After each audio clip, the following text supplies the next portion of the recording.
Today, I want to show you how to do a validation check using the new Accufit software and an Accufit 9000 machine. So a validation check, I'll click on this. Basically, what this does is it's a check that you do usually at the first of the day to make sure the machine is working correctly, make sure that the alcohol is good, that basically everything is set up correctly and working so you're ready to do fit testing. It also tests to make sure if you have enough particles in the air before a fit test as well. So I've clicked on the validation check and I've got this video down here. I'm going to move the video over to this side to try to so you can see the screens a little bit better, hopefully. I'll also show you, the unit's connected. So if I go to devices, I have an Accufit and I could have more of them connected, but it's ready. It's connected through the USB and that's under the devices if you want to check to make sure it was connected correctly. Back to validation check, I can look at the settings. And these are basically factory set, minimum of 1,000 particles. I won't get into too much, but that's, for most respirators, minimum of 1,000 particles is good. So that's the particles in the air that are present. So if right now, if it went below 1,000 particles of whatever in the air, dust or whatever, the unit would stop because there's not enough particles. So for example, N95s or half face respirators in Canada, the pass mark is a fit factor of 100. So basically 100 times cleaner than what's in the air. So this math works pretty good.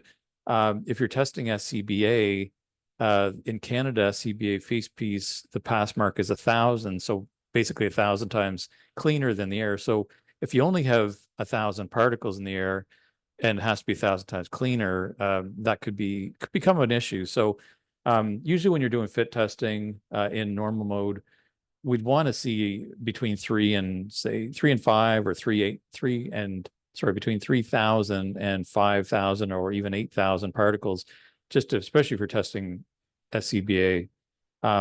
This again is the minimum amount that is required to run the unit.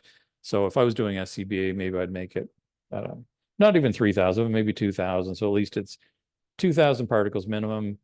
And I only need the fit factor to be 1,000, which is 1,000 times cleaner. So the math works better. Anyway, for demos, I'll just leave it at 1,000 for now. 30,000 is a warning level that above 30,000, the unit will stop working. It's basically so that you don't flood it with particles. Again, an operating range of 3,000 to 5 or 8,000 is very good. When you get to 30,000, that's a lot of particles in the air. Now, if you experience where the unit shuts down and say you're running it at, if you check and it's 35,000 particles you're running at, if it's a short term, it's not probably going to be a big deal, but you don't want to be running days and days at that. So you could just say, okay, I'm going to run at 36,000 and you'd be fine for a short time. So I'll leave it at 30,000 for now. These other ones I wouldn't really mess around with, but I want to show you where these settings were. So if we click out of this, actually, I'll just save that. Now let's start our validation check. So I could just go up and hit start, but I want to read this. Remove the HEPA filter. So on the end of this clear tube, I usually keep a HEPA filter. And this is an older style. It has a flow, an arrow here with a flow coming into it. The one that's included with the new Accufits is more like a plastic blue. There's 2 of them usually with the unit. So it says to remove this. I'll remove this from the clear tube and I'm going to hit start. So what it's doing now, it will check in the area to see if we have more than 1,000 particles present. If it's less than 1,000, we're definitely not going to be able to do fit testing. And it'll give us a reading. So if I look down, if I scroll down, I can see that I'm over 2,000. So I'm probably fine to do most fit testing. So this is the first step. Is a minimum particle check. The next one will be the zero check. So what it's saying is connect the zero filter. So in the video there, you'll see I'm going to take the HEPA filter and put it on the clear tube. And now that clear tube, this HEPA filter will remove all particles. So we should see 0. And there's a little 0 check number here that we'll be watching. So let's go back up, hit continue. And I can see the 0 check window down here. Now I don't have to hold this, but I'm just trying to show it on video a little bit better. I've got about 20 seconds left.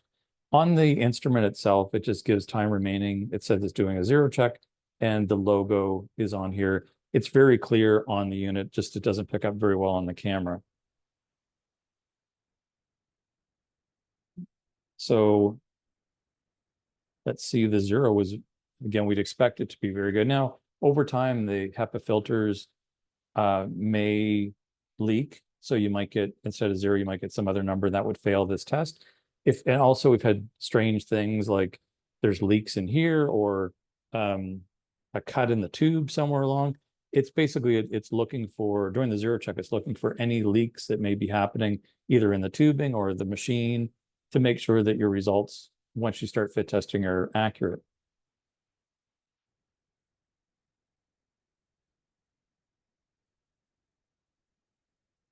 Okay, so it's doing a maximum fit factor check.